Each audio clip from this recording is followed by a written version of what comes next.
Welcome back to our computer network playlist. Today we are kicking off with absolute basics, making sure everyone can easily understand.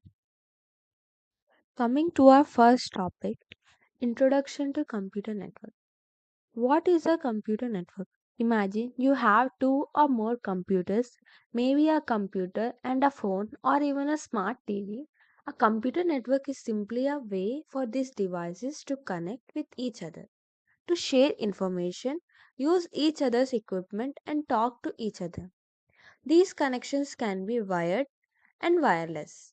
Wired, like using physical cables, wireless, like using your Wi Fi, where devices connect without cables. Easy examples: your home network, all your laptops, phones, and smart TVs using Wi Fi to connect.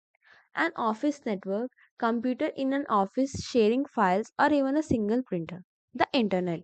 This is the biggest network of them all, connecting devices worldwide. Different kinds of computer networks. Networks come in different sizes, covering different areas. LAN, local area network. This covers a small space like your home, school, or office. It connects a few computers, is usually fast and not too expensive. MAN, metropolitan area network. This covers a whole city or a very large campus. An example is city's cable TV network. It's larger than a LAN but smaller than a WAN. WAN. This covers a huge area like a whole country or even the world. It connects many LANs and WANs. The internet biggest WAN. Next, PAN, personal area network. This is very small network just for one person's device. Like connecting your phone, laptop and headphones using Bluetooth. CAN, campus area network. This is bigger than a LAN but still limited to one place, like a university or a business campus. It connects many LANs together within that specific location. How networks are arranged. Topology is just a fancy word for how the devices in a network are physically or logically arranged. Bus topology. All devices are connected to a single main cable, like a beads on a string. It's easy to set up, but if the main cable breaks, the whole network stops working. Star topology. All devices connect to a central hub or switch, like spokes on a wheel. It's easy to manage, but if the central hub fails, the entire network goes down. Ring topology. Devices connected in a circle and data travels around in one direction. If one device fails, it can affect the whole network. Mesh topology. Every dance is connected directly to each other device or every other device. This is very reliable because there are many paths for data, but it's expensive and complicated to set up. Tree topology. This is a mix of star and bus topology, looks like branch coming off a main trunk. It can grow easily, but it still relies on the main backbone cable. Hybrid topology.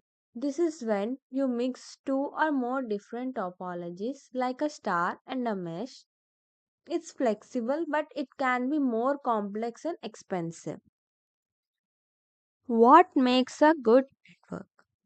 Characteristics. When we talk about how good a network is, we look at things like performance, how fast data moves, and how quickly the network responds. Reliability, how often the network breaks down or fails. Scalability, how easily the network can grow or get bigger as you add more devices. Security, how well the network protects itself from people trying to get in without permission. Why we love networks? Advantages.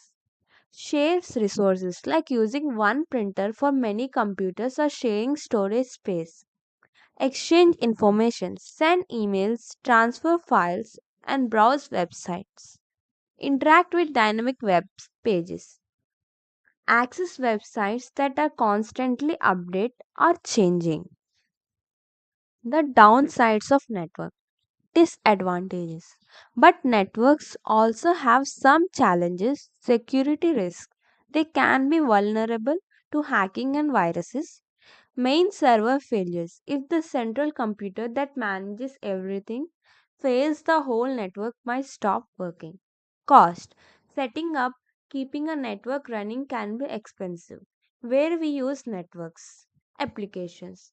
Networks are everywhere in our daily lives. Online banking and e commerce, shopping and managing your money online. Social network platforming, connecting with friends and family. Cloud computing and storage, saving your files and using softwares over the internet. To wrap it up, computer networks are absolutely vital for modern computing. They let us communicate easily, share data, and work together. They are essentials in everything from business and education to government and our personal lives. Basically, networks help things grow and make sure resources are used efficiently, often saving money. And that's our easy to understand introduction to computer networks. Make sure you hit the like button and subscribe so you don't miss the next video in our playlist. And I will see you there as we deep dive. Thank you.